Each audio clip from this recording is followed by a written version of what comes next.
बहुत ही सुंदर स्टोरी जो आपके दिल को छू लेगी।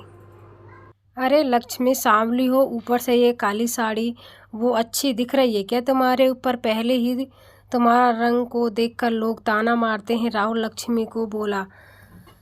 देखो ना राहुल, मैं बोलती तो कहती सास बोलती रहती है। हमेशा ऐसा लगता है जैसे कौवे को काला टीका लगाया हो। पति और सास का बोल सुनकर जरा उदास हो गई। वो काली नहीं थी कृष्णवेणी और लक्ष्मी नाक नक्शे में अच्छी थी, पर पति और सास कलर को लेकर लक्ष्मी के हमेशा ताना मारते थे। क्या करे वो भी, वह गोरा और लक्ष्मी कृष्णवेणी को लोगों को क्या वो तो नाम रखते हैं। पीएचडी और ब्लैक और वाइट जोड़ी बोलते हैं दोनों को। राहुल का मन वैसे साफ था। लक्ष्मी को अगर कोई कलर को लेकर बोलता तो उसे जरा भी अच्छा नहीं लगता था, इसलिए वह भी थोड़ा बहुत बोल देता था ताकि वह जिद ना करे। लेकिन जब वह बोलता था तो उसे इस बात का पछतावा होता था। उसकी माँ घर में हमेशा कड़वाहट रखती थी, आज भी वैसे ही हुआ। घर में उत्सव के माहौल में सुबह जब सास ने लक्ष्मी से बात की तो वह थोड़ी घबराई हुई थी। उसका चेहरा भी शांत था। राहुल वास्तव में खुद पर शर्मिंदा था। अपराधी की तरह बैठने के बजाय वह काम के लिए बाहर गया। कई सारी महिलाएं काली साड़ी पहनकर सड़कों पर चल रही थी। सभी की गोरी थी ऐसा नहीं था, लेकिन उन पर वह काली साड़ी अच्छी लग रही थी।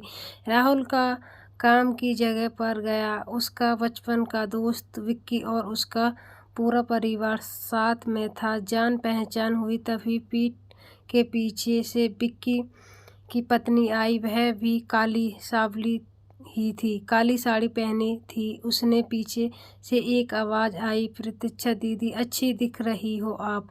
आपकी साड़ी भी अच्छी है और आप भी।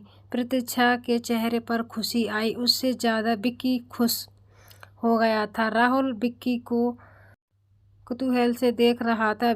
विक्की ने वह देखा और जाना वो राहुल सवालों को हल करना चाहता था। विक्की ने राहुल से सीधे ही पूछ लिया, पूछो तुम्हारे मन में जो भी है, मैं तुम्हारे उसका उत्तर देने के लिए तैयार हूँ। राहुल ने पहले हड़बड़ाया, फिर वह बोलने लगा कि नहीं नहीं, ऐसा कुछ भी नहीं है। विक्की ने राहुल से कहा, तुम मुझे नहीं जानते, मैं लोगों के मन कितने अच्छे से पढ़ सकता हूँ। तुम तो मेरे बचपन के मित्र हो, तुम्हारे मन की बात भला मुझसे कैसे छुपी रह सकती है।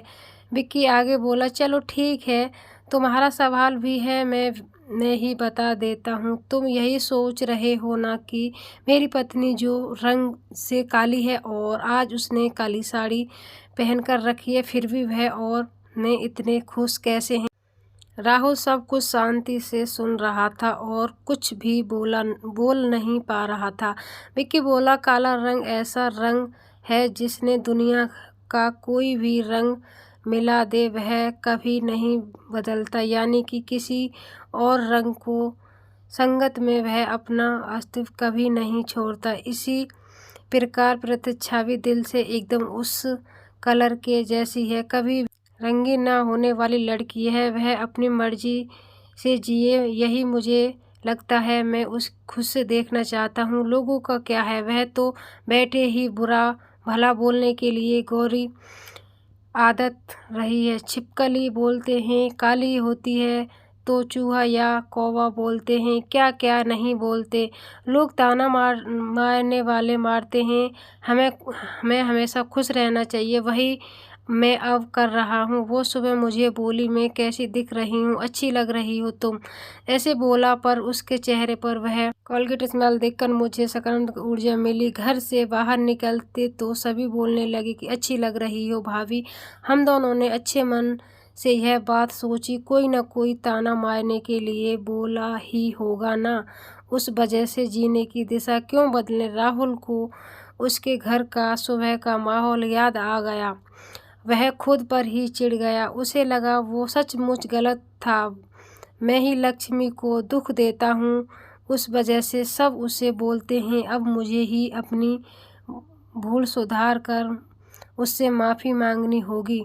उसने हंसते हुए विक्की को अलविदा कहा। अपना काम निपटा कर वह एक साड़ी की दुकान पर गया। लक्ष्मी के लिए उसने काले रंग की साड़ी ली और घर गया।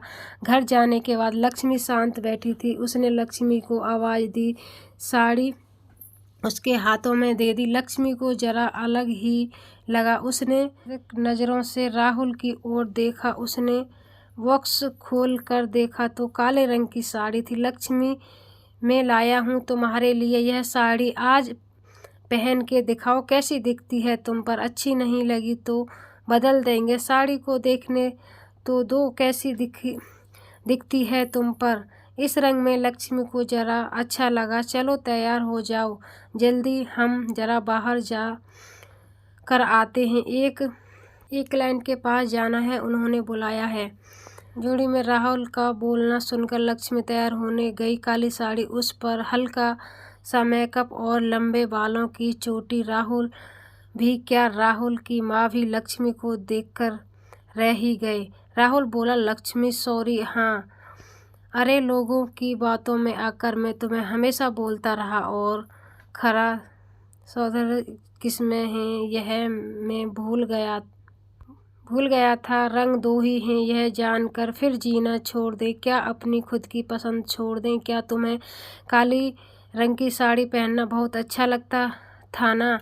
पर मैं हमेशा तुम्हें टोकता रहा। अब मुझे समझ में आ गया, किसी भी रंग में रहते वक्त मन साफ हो तो खूबसूरती निखरती है। तुम चाहती हो वैसे ही जियो। मैं कभी भी तुम्हें नहीं बोलूँगा। और हाँ, सच में सुंदर दिख रही हो तुम। तुम्हारे रंग पर अच्छा दिखता है ये काला रंग। लक्ष्मी के चेहरे की लाली और भी ज़्यादा बढ़ गई थी। यह बात सुनकर शर्मा कर वह राहुल को बोली, क्या आप भी? राहुल ने लक्ष्मी को मुस्कुराते हुए चेहरा दिखाया और उसके बदले हुए विचारों से राहुल खुश हुआ। मन ही मन में राहुल ने विक्की को धन्यवाद किया, क्योंकि यह परिवर्तन विक्की शब्दों द्वारा हुआ था। खूबसूरत दिखने के लिए खूबसूरत दिखना जरूरी नहीं है, बल्कि खूबसूरत सोच होना जरूरी है। इंसान का अगर मन सुंदर है तो इससे कोई फर्क नहीं पड़ता वह